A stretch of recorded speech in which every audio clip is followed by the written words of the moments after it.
멤버십 가입 그리고 구독, 좋아요 정말 감사합니다. 본격적으로 시작하기 전에 여러분의 클릭 한 번이 저희에겐 정말 큰 힘이 된다는 거 다시 한번 말씀드리고 싶네요. 자, 오늘 우리가 함께 파헤쳐볼 주제입니다. 2026년 트럼프의 선언, 전기는 화폐다. 그리고 그 이면에 숨겨진 파이 네트워크가 설계한 연산 본위제의 실체에 대해서 이야기해볼 겁니다.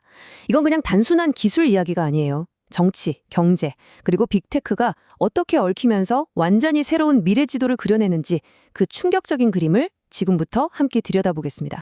와, 시작부터 정말 강력하죠? 바로 이 한 문장이 오늘 모든 이야기의 시작, 그야말로 방아쇠가 된 겁니다. 2026년 1월 13일 트럼프가 자신의 SNS 트루스 소셜에 글을 하나 올립니다. 미국 가정 전기요금이 30% 넘게 올랐다. 이렇게 운을 떼면서요. 그 원인으로 데이터 센터를 딱 지목한 거죠. 그리고는 마이크로소프트를 콕 집어서 이제 자기 전기값은 자기가 내라. Pay their own way 고 선언해버립니다. 이 선언 하나가 어떻게 AI 경주의 판도를 완전히 뒤집어 놓았는지 지금부터 한번 따라와 보시죠. 오늘 우리가 함께 걸어갈 길입니다. 첫째, 트럼프의 선언이 어떻게 전기는 화폐라는 새로운 규칙을 만들었는지 볼 거고요. 둘째, 이게 빅테크에겐 사실상의 에너지 세금으로 어떻게 작용했는지 살펴보겠습니다. 셋째, 그 대안으로 떠오른 딥핀을 분석하고 넷째, 여기에 완벽하게 준비된 인프라, 바로 파이 네트워크의 실체를 확인해 볼 겁니다. 다섯째, 이게 그냥 이론이 아니라는 검증된 증거, 오픈마인드 포리시를 거쳐서 마지막으로 연산 본위제라는 새로운 경제 지도를 함께 완성해 보겠습니다. 자, 첫 번째 챕터입니다. 트럼프의 선언, 전기는 화폐다. 부제가 참 의미심장하죠. 정치적 불꽃 하나가 새로운 경제 현실을 점화하다. 아니, 어떻게 정치인 SNS 글 하나가 산업 전체의 비용 구조는 물론이고 미래 전략까지 송두리째 바꿀 수 있었을까요? 그 메커니즘을 지금부터 깊숙이 들여다보겠습니다. 트럼프의 이 정치적 행동을 제대로 이해하려면요, 그 배경에 깔린 경제적인 통찰을 먼저 봐야 합니다. 바로 엔비디아 CEO 젠슨 왕의 유명한 말이죠. 연산, 즉 컴퓨테이션은 새로운 화폐이자 국력의 척도다. 그는 AI 시대의 부와 권력이 도대체 어디서 나오는지를 가장 먼저 꿰뚫어 본 사람이에요. 그리고 바로 이 개념이 트럼프 정책의 경제적인 명분이 되어줍니다. 바로 이 슬라이드가 모든 것의 핵심을 보여줍니다. 왼쪽을 보세요. 이건 젠슨 왕이 제시한 경제적인 비전입니다. AI 데이터 센터는 공장이고 데이터와 전기를 원료로 지능이라는 토큰, 그러니까 새로운 화폐를 찍어낸다는 거죠. 자, 그런데 오른쪽을 보세요. 트럼프는 여기에 아주 냉혹한 정치적 현실을 들이밉니다. 아, 좋다 이거야. 그 공장에서 돈 버는 건 기업인데 왜 그 공장 돌리느라 올라간 전기요금, 이 사회적 비용은 평범한 미국 가정이 떠안아야 하냐. 바로 이 질문이 빅테크의 가장 아픈 곳, 아킬레스건을 제대로 찌른 겁니다. 그래서 트럼프가 내린 조치의 본질은 바로 이겁니다. 에너지 비용의 내재화. 말이 조금 어려워 보이지만 내용은 간단해요. 지금까지는 데이터 센터가 쓰는 전기 때문에 전력망을 더 지어야 할 때 그 비용이 우리 모두의 전기 요금에 슬쩍 녹아 있었거든요. 근데 이제부터는 그 원인을 제공한 빅테크, 너희들이 그 비용 100% 직접 내라는 겁니다. 이렇게 되면 AI 연산의 가치에는 이제 값싼 전기가 아니라 전력망 증설 비용까지 몽땅 포함된 진짜 전기값이 고스란히 반영되는 거죠. 연산의 원가 자체가 재정이 되는 순간입니다. 자, 그럼 두 번째 챕터로 넘어가 볼까요? 빅테크의 에너지 세금. 부제는 경제적 압박과 해결책을 향한 탐색입니다. 이 새로운 정책이 AI 산업의 거인들에게는 얼마나 직접적인 충격을 줬고 그들은 또 살아남기 위해서 어떤 길을 찾아 헤매기 시작했는지 한번 살펴보겠습니다. 이야, 이 속도 좀 보세요. 정말 놀랍지 않나요? 2026년 1월 13일 오전에 트럼프가 포스팅을 올렸는데 불과 몇 시간 지나지도 않은 같은 날 오후에 마이크로소프트의 브래드 스미스 회장이 바로 반응을 합니다. 커뮤니티 우선 AI 인프라라는 계획을 발표하면서 사실상 백기를 든 거죠. 이건 빅테크가 이 문제를 얼마나 심각하게 그리고 얼마나 시급하게 받아들였는지를 아주 명확하게 보여주는 장면입니다. 마이크로소프트의 대응은 그야말로 전격적이었습니다. 이 세 가지 핵심 조치를 한번 보세요. 첫째, 전력회사에 우리한테만 전기요금을 더 비싸게 받아주세요 라고 요청합니다. 일반 가정의 요금 인상을 막기 위해서 일종의 역차별을 스스로 받아들인 거예요. 둘째, 데이터 센터에 꼭 필요한 냉각수나 전력망 증설 비용을 이제부터 MS가 100% 직접 내겠다고 선언합니다. 마지막으로 그동안 꿀처럼 받아왔던 데이터 센터 건설 관련 세금 혜택까지 전부 포기하겠다고 합니다. 이건 단순한 항복 선언이 아니라 AI 경제의 비용 구조가 완전히 재편됐다는 걸 인정한 셈이죠. 이 표가 바로 이번 사태가 가져온 거대한 패러다임의 전환을 한눈에 보여줍니다. 과거의 에너지는 그냥 물이나 가스처럼 우리가 쓰는 유틸리티에 불과했어요. 하지만 미래 경제 모델에서는요, 에너지가 AI라는 새로운 화폐를 찍어내는 핵심 담보 자산이 되는 겁니다. 빅테크는 더 이상 단순 서비스 제공자가 아니라 국가의 연산 자원을 관리하는 디지털 조폐국 같은 역할을 맡게 되고요. 그리고 정부는요, 단순한 규제자가 아닙니다. 에너지 분배를 통해서 국가 전체의 연산 주권을 통제하는 가장 강력한 플레이어로 등극하는 거죠. 이 모든 변화를 딱 한 문장으로 요약하면 바로 이겁니다. 에너지는 연산이라는 화폐를 뒷받침하는 새로운 금이다. 옛날 금본위제 시대에 달러의 가치를 금이 보증했던 것처럼 미래의 연산 본위제 시대에는 AI 연산의 가치를 바로 이 에너지가 보증하게 된다는 뜻입니다. 트럼프는 그 금을 캐는 비용을 이제 금강주인인 빅테크한테 직접 물리기로 결정한 거죠. 자, 세 번째 챕터입니다. 새로운 대안, 디피인의 부상. 부제는 중앙화의 위기가 어떻게 기회를 창출했는가입니다. 빅테크의 중앙 집중식 데이터 센터 모델이 거대한 비용의 벽에 딱 부딪혔을 때 바로 그 위기를 먹고 자라난 새로운 해결책, 디핀에 대해서 알아보겠습니다. 디핀, 아마 처음 들어보시는 분들도 계실 텐데요. 탈중앙화 물리적 인프라 네트워크의 약자입니다. 아주 간단해요. 거대한 회사가 데이터 센터나 통신망 같은 물리적인 인프라를 혼자서 다 짓는 대신에요. 전 세계 수많은 개인들이 각자 가진 자원, 예를 들면 컴퓨터에 남는 연산 능력이나 저장 공간 같은 것들을 블록체인 기술로 하나로 쫙 묶는 겁니다. 그리고 거기에 기여한 만큼 토큰으로 보상을 받는 거죠. 중앙 권력 없이 개인들이 모여서 거대한 인프라를 만드는 완전히 새로운 방식입니다. 이 표를 보면 왜 디핀이 이렇게 강력한 대안으로 떠올랐는지 명확해집니다. 에너지 비용부터 볼까요? 중앙화 데이터 센터는 이제 기업이 직접 비싼 요금에 확장 비용까지 다 내야 해요. 반면에 디핀, 예를 들어 파이 네트워크는 개인들이 이미 내고 있는 가정용 전기를 그대로 쓰죠. 규제 위험도 마찬가지입니다. 데이터 센터는 정부 정책의 집중 타겟이 되지만 전 세계에 뿔뿔이 흩어져 있는 디핀은 규제하기가 훨씬 어렵습니다. 확장성은 비교가 불가능할 정도죠. 수조 원을 들여 몇 년씩 지어야 하는 데이터 센터랑 달리 디피는 소프트웨어 업데이트 한 번이면 전 세계의 자원을 즉시 활용할 수 있으니까요. 네 번째 챕터, 드디어 오늘 이야기의 핵심 주인공이 등장합니다. 파이 네트워크, 준비된 인프라. 부제는 수년간 준비되어 온 글로벌 네트워크입니다.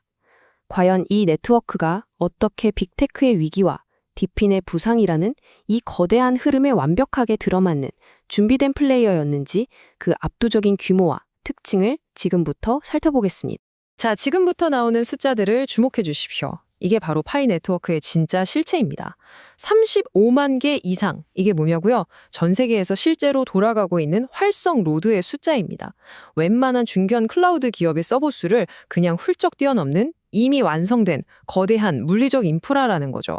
그럼 이 35만 개의 노드가 가진 힘은 어느 정도일까요? 이 노드들이 가진 CPU 코어 자원을 다 합치면 100만 개가 넘어갑니다. 이건 그냥 숫자가 아니에요. AI 연산이나 데이터 처리를 수행할 수 있는 잠재적인 분산형 슈퍼컴퓨터의 규모를 의미하는 겁니다. 그리고 이 모든 것을 더욱 특별하게 만드는 숫자입니다. 1750만 명 이상. 이건 그냥 유저 수가 아닙니다. 신원 인증, 즉 KYC를 통과한 검증된 인간의 숫자예요. 이 거대한 인프라가 그냥 익명의 기계가 아니라 신원이 확인된 실제 사람들에 의해서 운영되고 있다는 것. 이게 바로 파이 네트워크를 다른 디핀과 근본적으로 다르게 만드는 지점입니다. 그래서 우리는 파이 네트워크를 그냥 디핀이라고 부르지 않고 아이덴티티 디핀이라고 부릅니다. 이 네트워크의 핵심 자산은 컴퓨터라는 하드웨어가 아니라 그 컴퓨터 뒤에 있는 검증된 인간이라는 거죠. 나중에 AI 에이전트가 거래하고 로봇이 일하는 미래 경제가 왔을 때 이 일을 수행한 주체가 대체 누구야? 라는 질문에 대해서 신뢰할 수 있는 답변을 제공할 수 있는 유일한 인프라. 이게 바로 아이덴티티 디핀의 진짜 가치입니다. 파이 네트워크의 핵심 장점을 한번 정리해 볼까요? 첫째, 이미 구축된 35만 개 이상의 노드라는 압도적인 규모. 둘째, 비트코인처럼 막대한 전기를 낭비하지 않는 스텔라 합의 프로토콜 기반의 에너지 효율성. 에너지가 화폐인 시대에 이건 정말 엄청난 강점이죠. 셋째, 1750만 명의 KYC 인증 유저가 만들어내는 강력한 신뢰 계층. 그리고 마지막으로 프로토콜 V23과 리눅스 노드라는 기술적 업데이트를 통해서 이 모든 자원을 실제로 공유하고 활용할 수 있는 토대를 이미 다 마련해 놨다는 점입니다. 자, 5번째 챕터입니다. 검증된 현실, 오픈마인드, POC. 부제는 가설에서 명백한 증거로. 지금까지의 모든 이야기가 그냥 그럴듯한 가설이나 희망 회로가 아니라는 걸 증명하는 시간, 결정적인 증거를 보여드릴 시간입니다.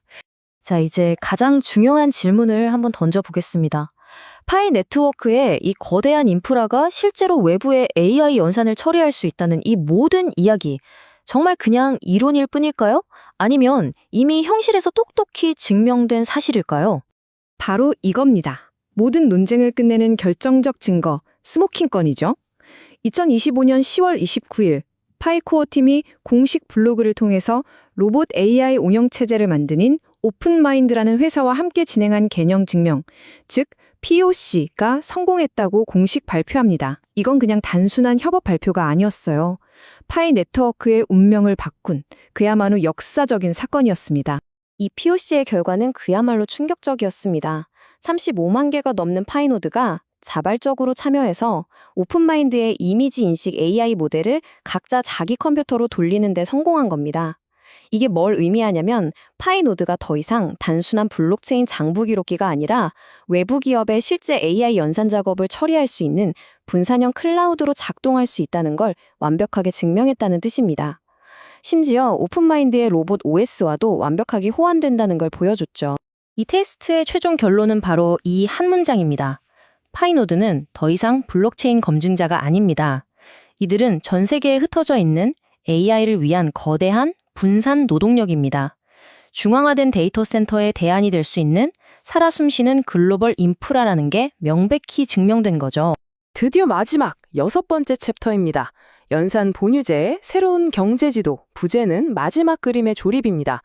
지금까지 우리가 살펴본 트럼프의 선언, 빅테크의 위기, 디핀의 부상, 그리고 파이 네트워크에 증명된 능력까지 이 모든 조각들을 하나로 모아서 미래 경제의 거대한 지도를 한번 완성해 보겠습니다.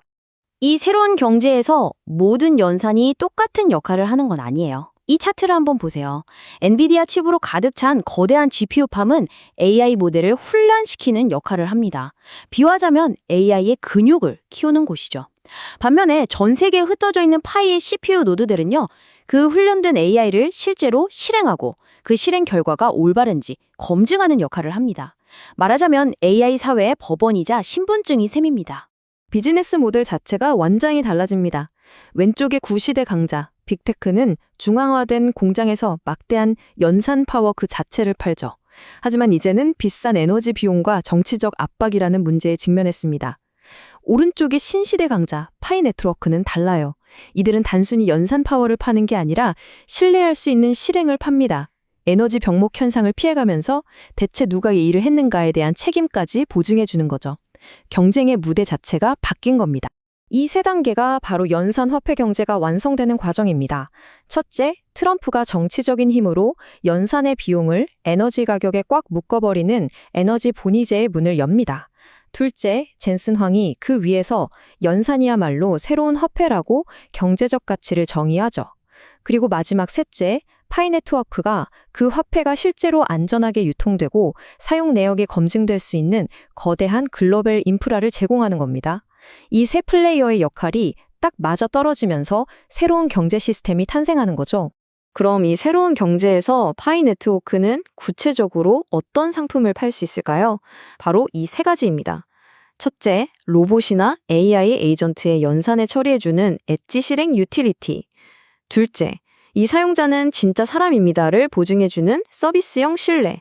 마지막으로 AI의 작업 결과가 진짜임을 증명해주는 진위 증명 서비스. 파이는 단순한 연산 능력을 넘어서서 신뢰 그 자체를 상품으로 파는 시장을 열게 되는 겁니다. 오늘 분석의 핵심을 관통하는 마지막 비유입니다. GPU는 AI의 근육입니다. 파이의 CPU 노드는 AI 사회의 신분증이자 법원입니다. 한번 생각해 보세요. 아무리 강력한 근육을 가져도 신분증이 없고 법 질서가 없다면 그 사회는 혼란에 빠질 수밖에 없겠죠.